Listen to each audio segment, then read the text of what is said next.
Welcome back to Chill Sports History. We're so glad you've joined us for this story. Today, we're going back to one of the most unforgettable one-year runs in modern basketball history.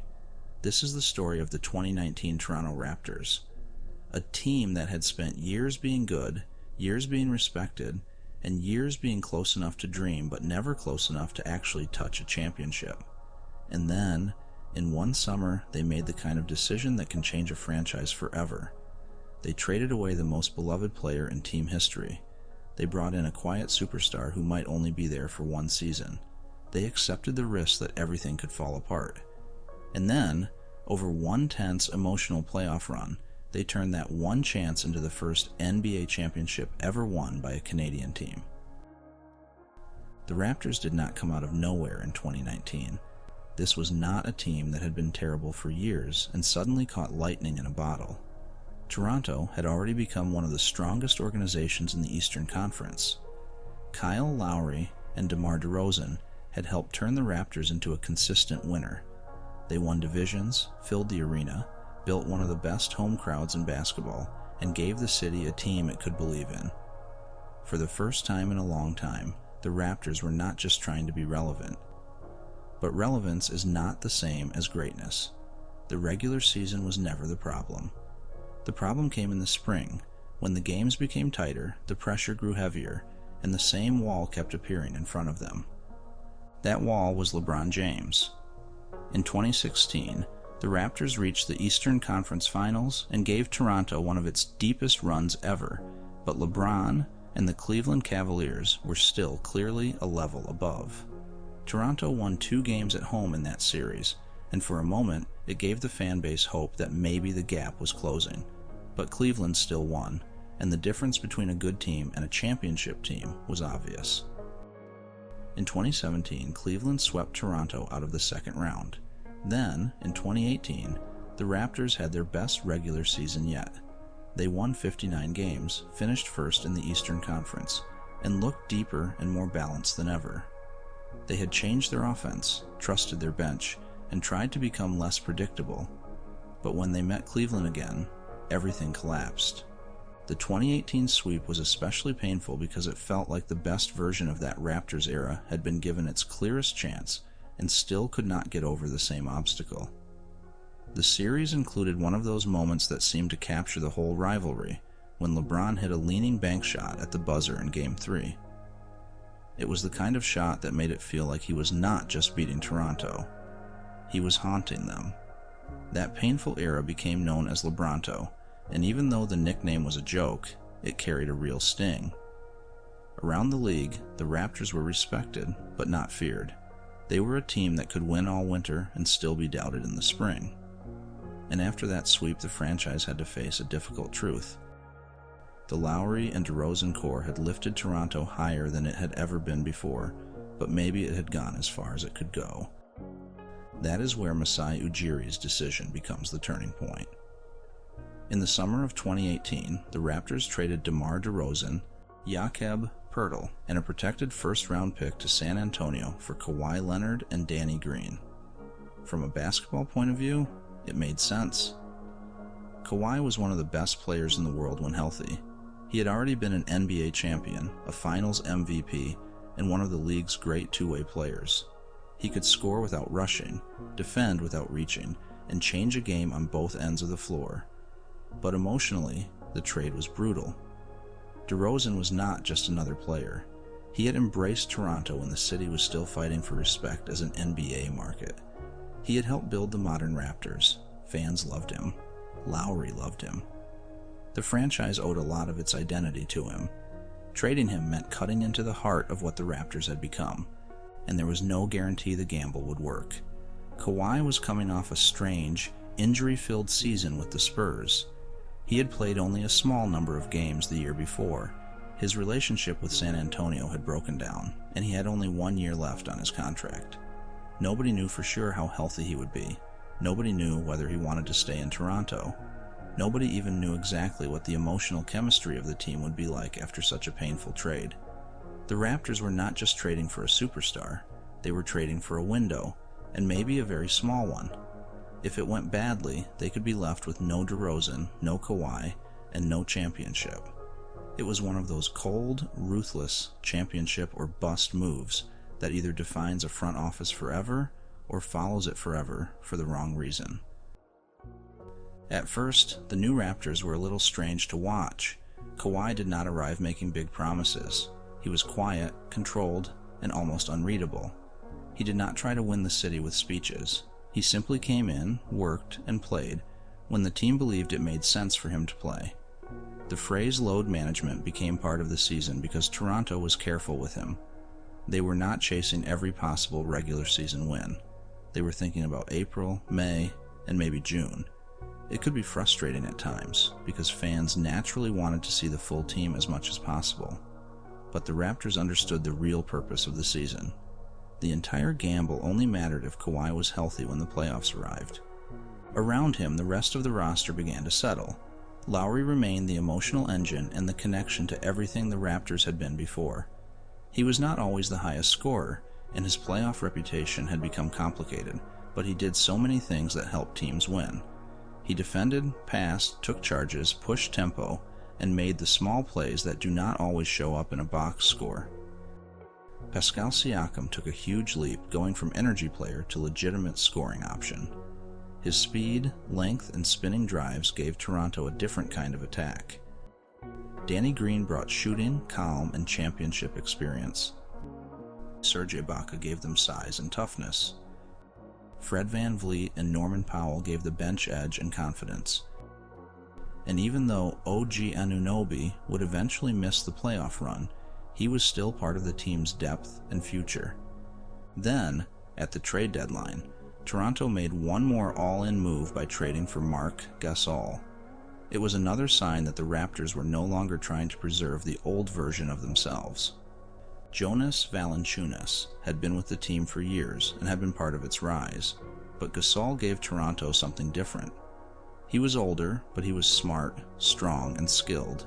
He could pass from the high post, defend elite centers, space the floor enough to keep defenses honest, and organize the game with the calm of a veteran who had seen almost everything. The Raptors were becoming a team built for playoff basketball, experienced, versatile, and difficult to solve. By the end of the regular season, the Raptors were 58-24. They looked like a contender. But Toronto had looked good before. That was the uncomfortable part. Nobody was going to judge this team by its winter record. The real questions were waiting in the playoffs. Could Kawhi stay healthy through a long run? Could Lowry shake off the weight of past disappointments? Could Siakam's breakout translate against elite defenses? Could Nick Nurse, in his first year as an NBA head coach, make the right adjustments when the matchups got tighter?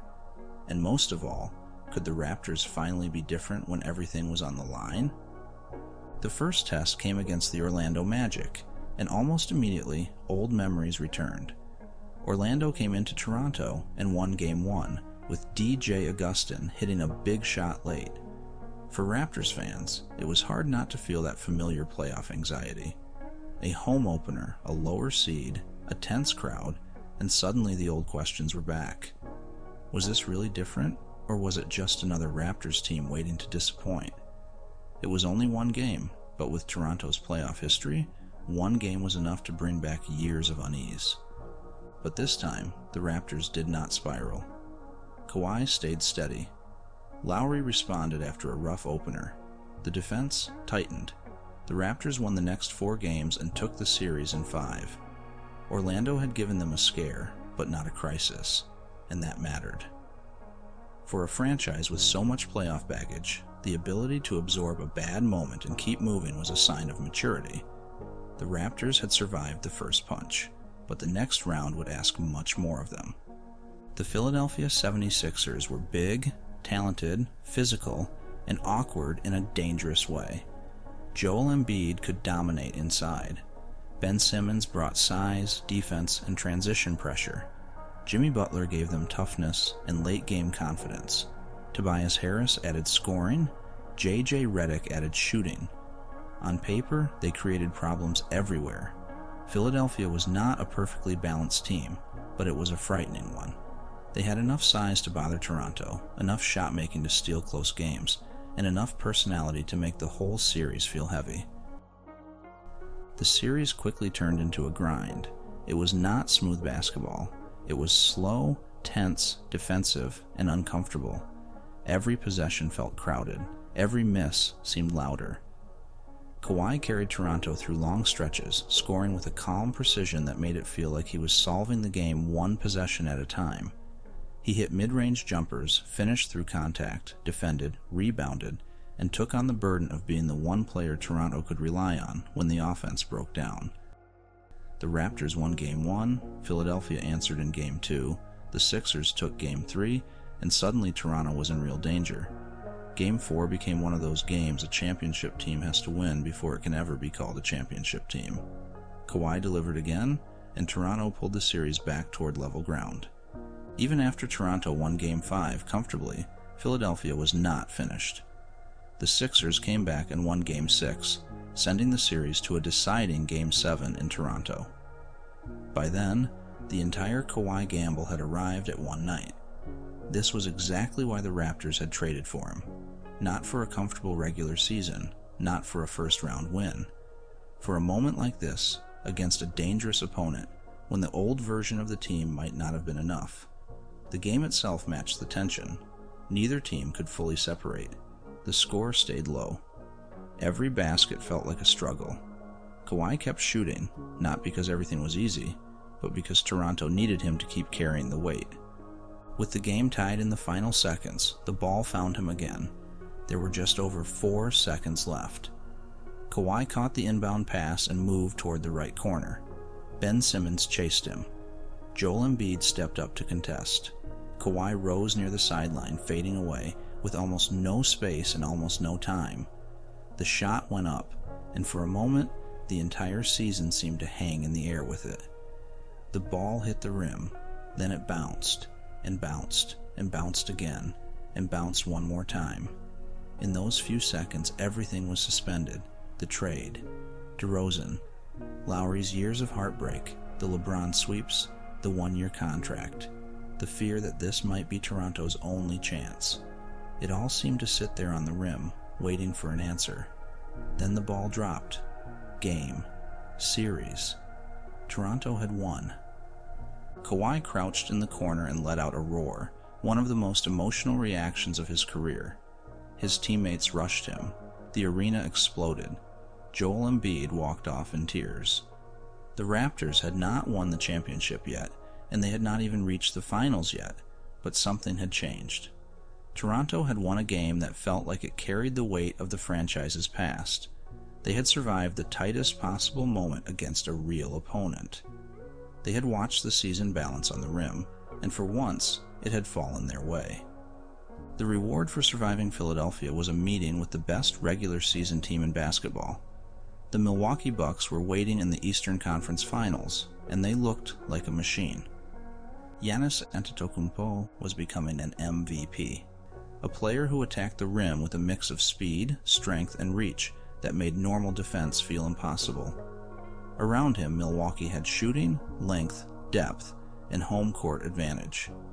The Bucks were not just good, they were confident. They had spent the season looking like the next great team in the East, and after Toronto had emptied so much of itself into the Philadelphia series, Milwaukee looked like an even bigger mountain. The first 2 games made the situation feel dangerous.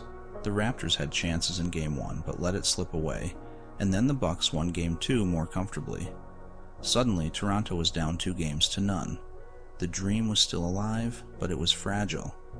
Kawhi looked tired, the supporting cast had not fully found itself, and Milwaukee looked bigger, fresher, and stronger.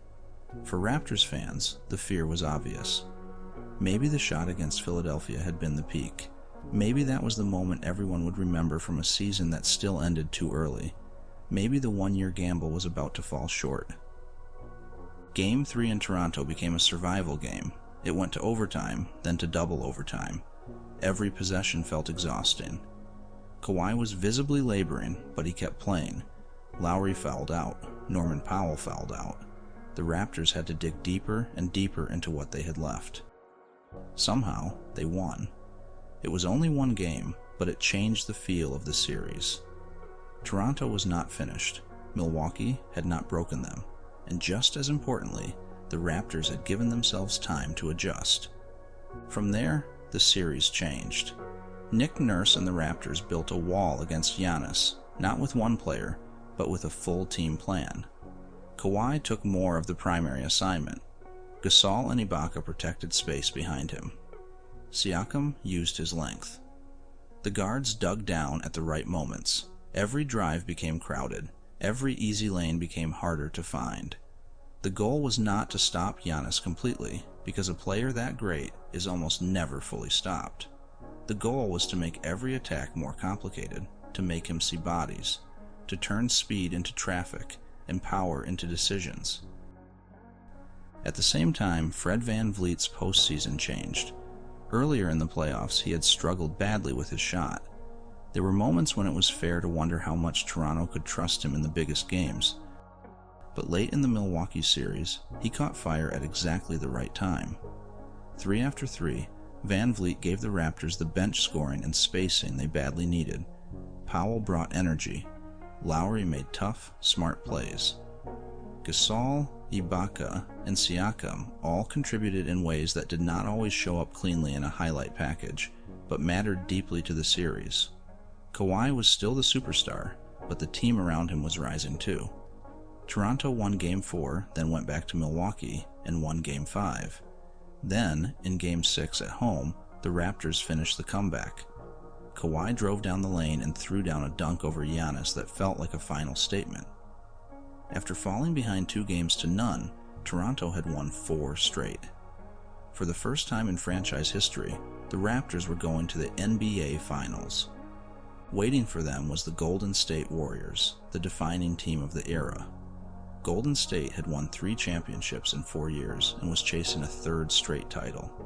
Even with Kevin Durant injured to start the finals, the Warriors were still terrifying. Steph Curry, Klay Thompson, Draymond Green, Andre Iguodala, Steve Kerr, and years of championship experience were still there. This was not just another opponent. This was the dynasty. Toronto had reached the stage it had been chasing for years, but to finish the story, it had to beat the team that had ruled basketball. Game 1 in Toronto was historic before it even began. It was the first NBA Finals game ever played outside the United States, and the city was ready for it. Scotiabank Arena was loud, Jurassic Park was packed. Across Canada, watch parties filled with fans who had followed the Raptors for years and others who had been pulled in by the size of the moment. The team had become bigger than itself. It was still Toronto's team, but for those weeks it felt like Canada's team too. Pascal Siakam made sure Game 1 belonged to the Raptors.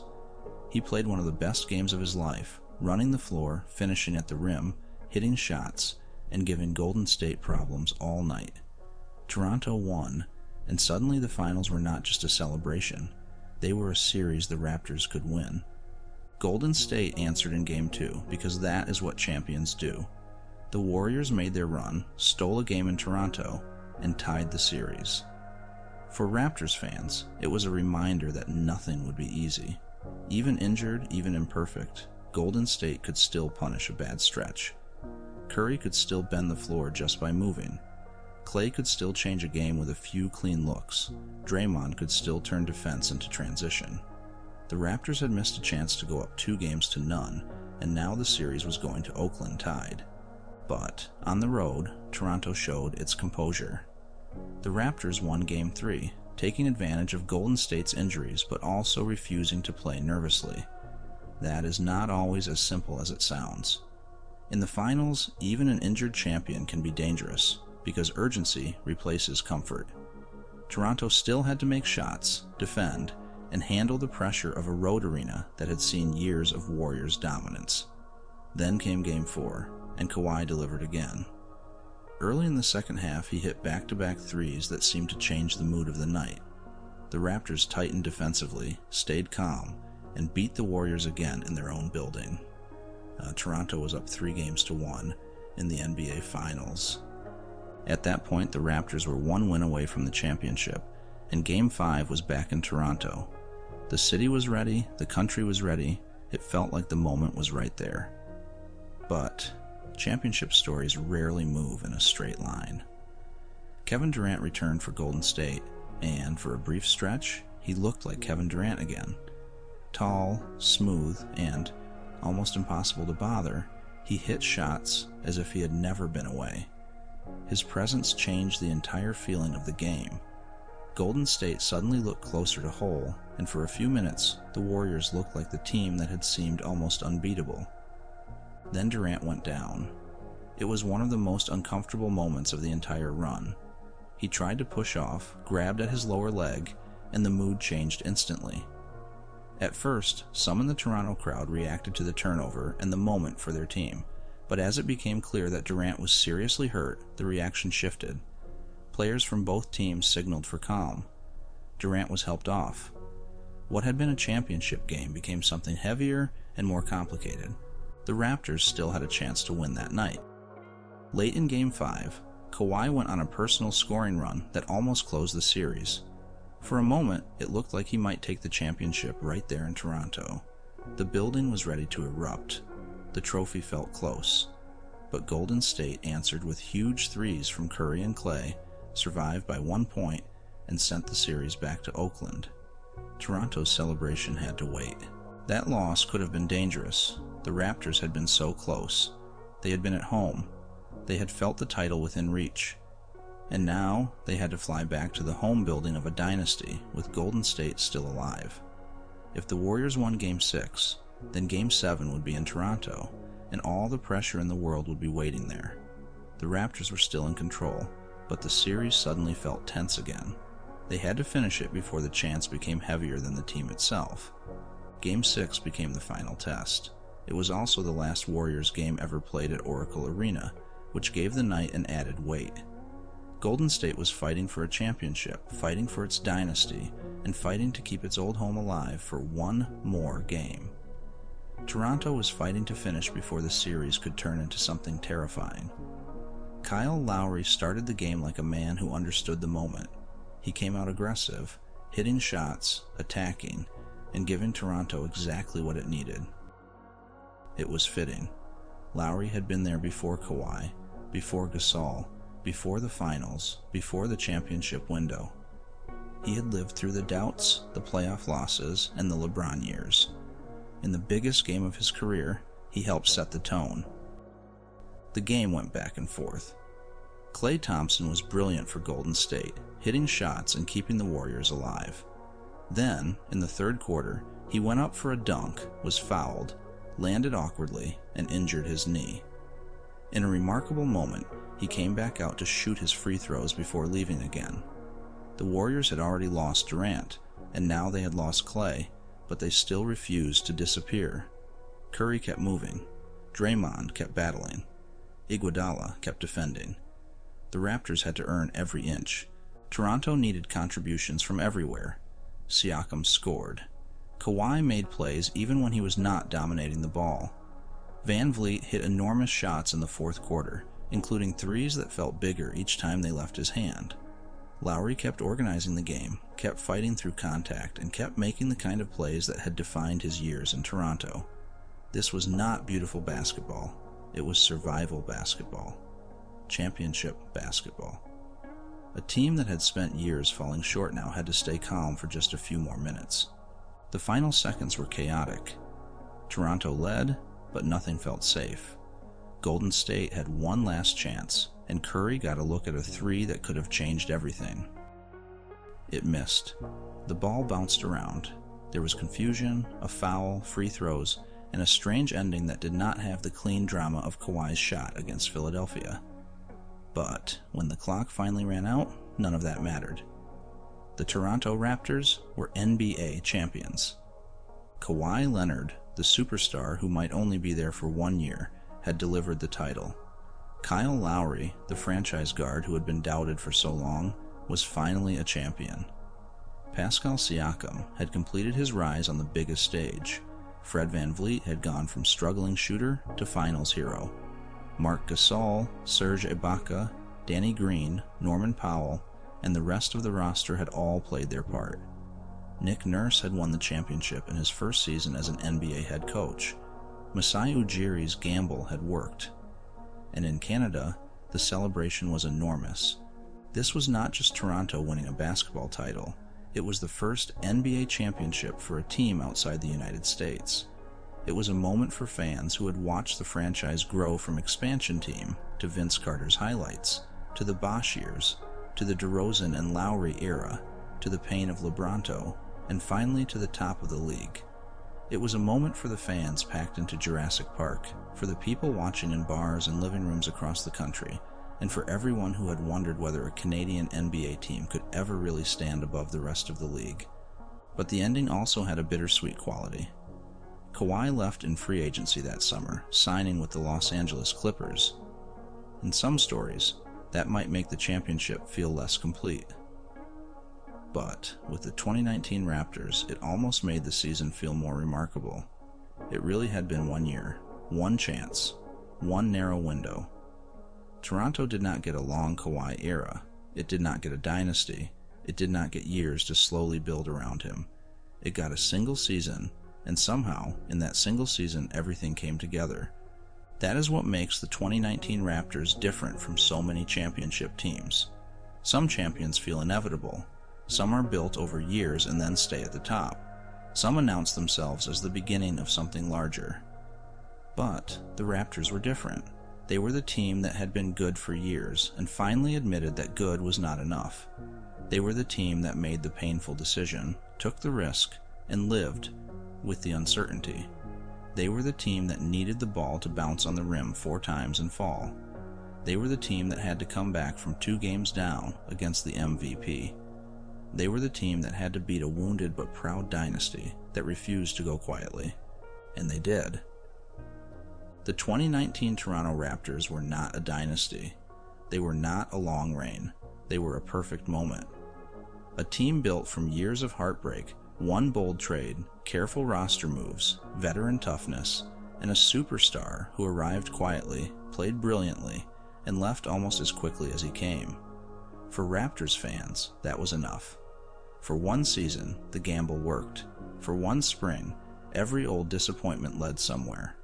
For one night in June, after all the waiting, all the doubts, and all the almosts, the Toronto Raptors stood at the top of basketball. And sometimes, one perfect season is all a team needs. Thank you so much for joining us on Chill Sports History for our story about how the Toronto Raptors gambled and won a championship. We love sharing these fun stories with you every week. If you'd like to come back for another story, we'd be very happy to have you here, and we can't wait to share more with you.